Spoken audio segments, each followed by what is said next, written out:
আপনার এলাকার যিনি একজন প্রার্থী আছেন তিনি বারে বারে বলে যাচ্ছেন যে আপনার সমর্থকরা তার উপর আক্রমণ করছে, নির্বাচনী পরিবেশ নেই। এই বিষয়ে কি বলবেন?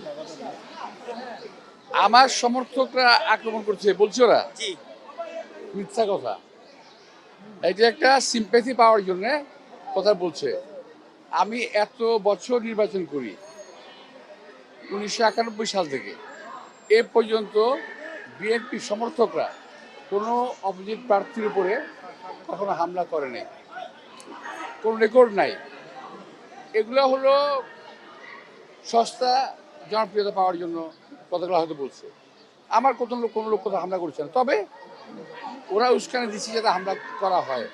কিন্তু আমার করার নির্দেশ আছে, আমরা নির্বাচনী পরিবেশ ঠিক রাখার জন্য যা করা দরকার করবো, কিন্তু তার সঙ্গে কোনো বৈরিতা হবে না।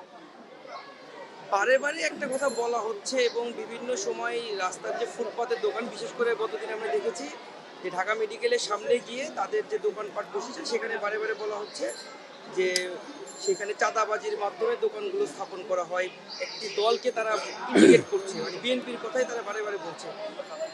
এটা কি করে সম্ভব? 17 বছর আমরা বিএনপি ক্ষমতায় নাই, গত 1.5 বছর তো ওরা ক্ষমতায় ইনডাইরেক্টলি। বিএনপি ইনভলভমেন্ট কোথায় এখানে? বিএনপিকে দোষারোপ করা হলো তাদের কাজ। এখন যেখানে যাচ্ছে বিএনপিকে দোষারোপ করাটা একটা তাদের ফর্মুলা হয়েছে, নির্বাচন জয়লাভ করে একটা ফর্মুলা, বিএনপিকে দোষারোপ করো।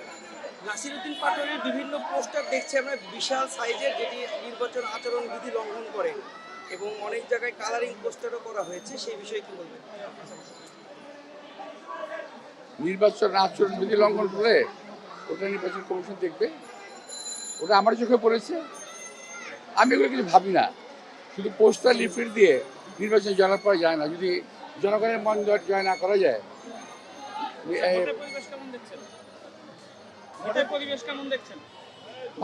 ভালো আছে এখন পর্যন্ত, তবে উত্তপ্ত করার চেষ্টা চলছে।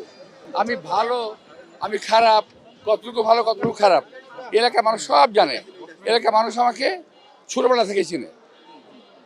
আমি 77 এলাকায় কমিশনার ইলেকশন করেছি, 91 এমপি ইলেকশন করেছি, 96 এমপি ইলেকশন করেছি, 2001 ইলেকশন করেছি। পরবর্তী ইলেকশনগুলো করতে পারি নাই আওয়ামী লীগের কারণে।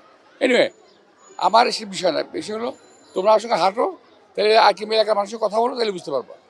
আমি তো নিজের কথা নিজেই বলবো, ভালো বলবো, বাট তোমরা তো দায়িত্ব হলো সাংবাদিক হিসেবে এলাকার মানুষের কথা বলবো, তাহলে হবে।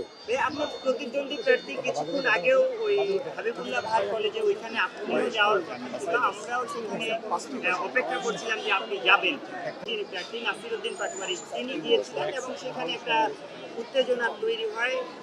তিনি অভিযোগ করছেন যে আপনার কর্মী সমর্থকরা তাকে বাধা দিয়েছে, সন্ত্রাসী কর্মকাণ্ড করে নির্বাচনে বাধাগ্রস্ত করার চেষ্টা করছে, এটা আপনি বক্তব্য দিয়েছেন। ভাই, নির্বাচন বন্টন করার জন্য যা চেষ্টা করছে এটা তাদেরই কাজ, এটা আমাদের কাজ না। নির্বাচন আমাদের অনেক আকাঙ্ক্ষিত একটা ফসল, আমরা আদায় করেছি আন্দোলন করে। সুতরাং নির্বাচন বন্টন করার কোনো কারণ আমাদের নাই। আমি এখানে পরিচালনা চালাচ্ছি 10টা থেকে এখানে। কোথায় কি ঘুরতেছে বাংলাদেশের আমার কাছে কোনো খবর নেই এখন। আমি আমার নির্বাচন নিয়ে আসি।